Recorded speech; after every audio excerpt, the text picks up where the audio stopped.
Assalamualaikum warahmatullahi wabarakatuh. Saya Mawati Ali, Bupati Aceh Besar.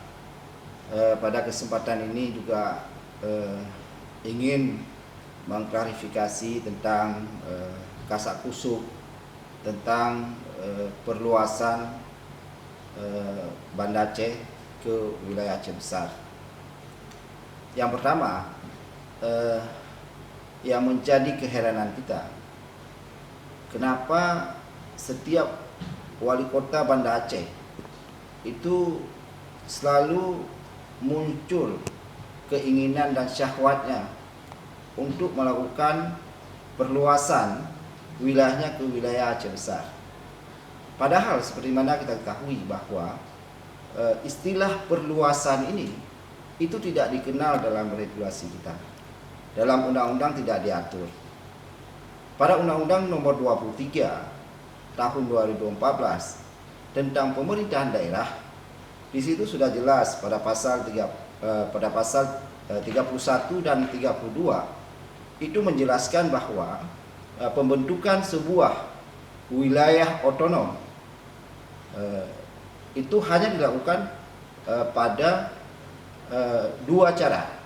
Yang pertama yaitu penggabungan merger yang diatur dengan tata cara bagaimana tentang pelaksanaan penggabungan sebuah wilayah. Yang kedua adalah pemekaran. Artinya dalam sistem perundang-undangan itu tidak diatur sebenarnya tentang perluasan sebuah wilayah, karena itu akan menyangkut dengan eksistensi wilayah-wilayah lainnya. Kalau ini diatur tentu itu akan dilakukan terlebih dahulu oleh ibu kota negara Jakarta misalnya. Itu dimana kita lihat bahwa ada wilayah-wilayah seperti Bekasi. Bekasi itu letaknya sangat dekat dengan Jakarta, dengan Jakarta Timur. Bekasi beribu kota Jawa Barat. Begitu juga Tangerang. Jadi mana kita ketahui bahwa bandara Soekarno-Hatta itu berada di Tangerang, tapi tetap berada di Tangerang. Tidak ada keinginan presiden untuk memperluas. Begitu juga Bogor. Nah, kota-kota lainnya itu seperti misalnya di Yogyakarta. Kita tahu Yogyakarta itu adalah kota yang sangat kecil, malah lebih kecil dari Banda Aceh.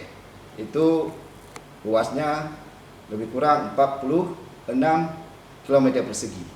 Di mana Banda Aceh itu sudah 60 km persegi. Itu kita lihat bahwa di Yogyakarta UGM sendiri itu berada di daerah Sleman. Itu universitas yang seperti mana kita ketahui bahwa itu sangat terkenal. Kemudian juga bandaranya.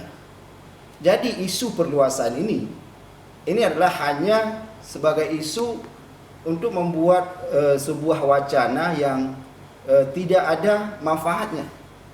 Oleh karenanya saya menyarankan kepada Banda Aceh, yang pertama fokuslah pada pembangunan kotanya, di mana kita ketahui bahwa Banda Aceh dulu pernah mendapat adipura, sekarang itu sudah tidak mendapatkan lagi pada periode-periode sekarang. Kemudian juga pengelolaan PDAM yang sekarangnya grid itu jauh lebih di bawah Aceh Besar.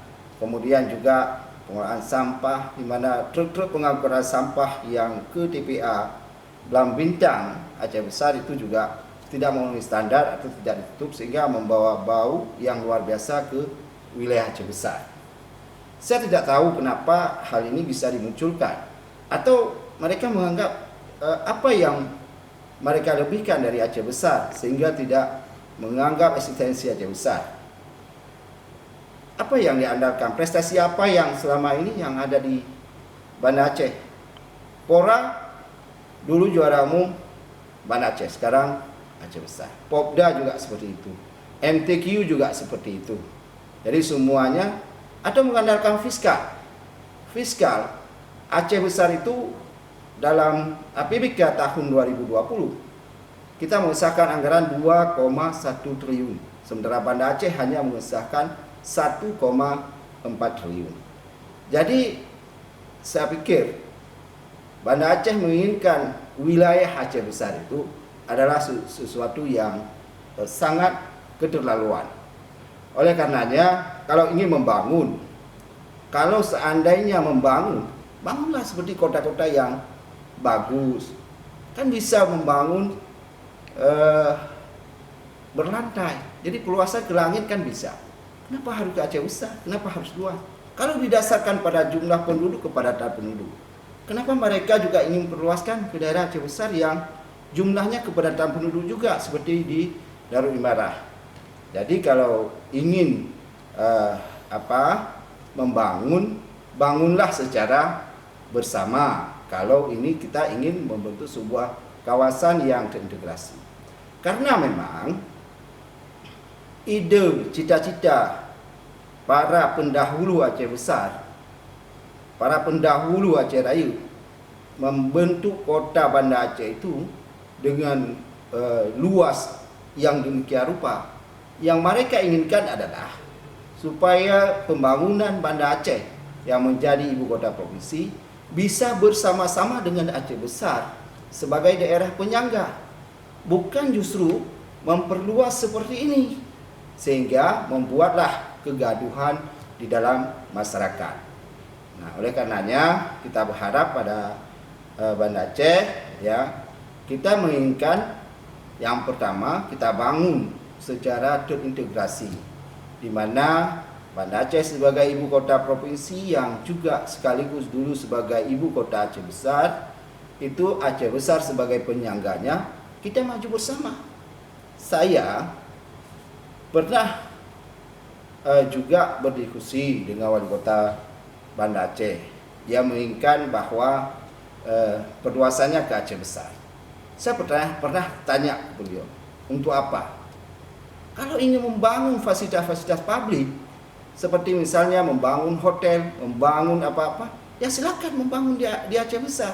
Toh tanahnya adalah milik masyarakat Aceh besar. Dan selama ini memang itu adalah juga berjalan. Seperti misalnya terminal barang yang milik Banda Aceh ada di Aceh besar, kita tidak pernah publis. Kantor PDAM milik Banda Aceh di Aceh besar, kita tidak pernah menyatakan supaya harus bayar pajak, dan tidak. Kemudian LP Banda Aceh ada juga di Aceh besar. Kemudian kita ada TPA regional ada di Aceh besar. Itu tidak kita persoalkan. Begitu juga kita ingin ke depan misalnya membangun PDAM secara regional untuk supaya pemenuhan kebutuhan dasar air bersih di dua kawasan ini. Kita ingin bersama-sama maju, bukan memperluas dengan istilah dahulu adalah istilah Belanda pelalabu. Dan ini tidak dikenal dalam perundang-undangan kita. Jadi saya mohon stop isu-isu tentang perluasan ini. Ya, mari kita membangun secara bersama-sama. Wilayah Aceh besar itu adalah final dan harga mati. Tidak ada tawar-menawar tentang persoalan ini. Itu saya juga mengharap kepada tokoh-tokoh masyarakat, kepada masyarakat Aceh besar dan Banda Aceh, kita selama ini hidup berdampingan secara bersama-sama, di mana kita ketahui bahwa Banda Aceh itu adalah juga kota bagi masyarakat pinggiran yang ada di Aceh besar. Jadi mari kita membangun secara bersama-sama tanpa kita berbicara masalah wilayah administrasi atau patok. Sekarang dunia tidak mengenal lagi batas. Kalau kita misalnya ke kota-kota besar, negara-negara besar seperti di Eropa, mereka tidak ada lagi sekat-sekat wilayah. Tapi mereka itu bisa membangun secara kebersamaan. Jadi sekat-sekat itu mari kita hilangkan. Mari kita bersama-sama membangun kawasan ini secara terintegrasi yang tujuannya adalah untuk memberikan kesejahteraan kepada masyarakat kita. Demikian, Assalamualaikum warahmatullahi wabarakatuh.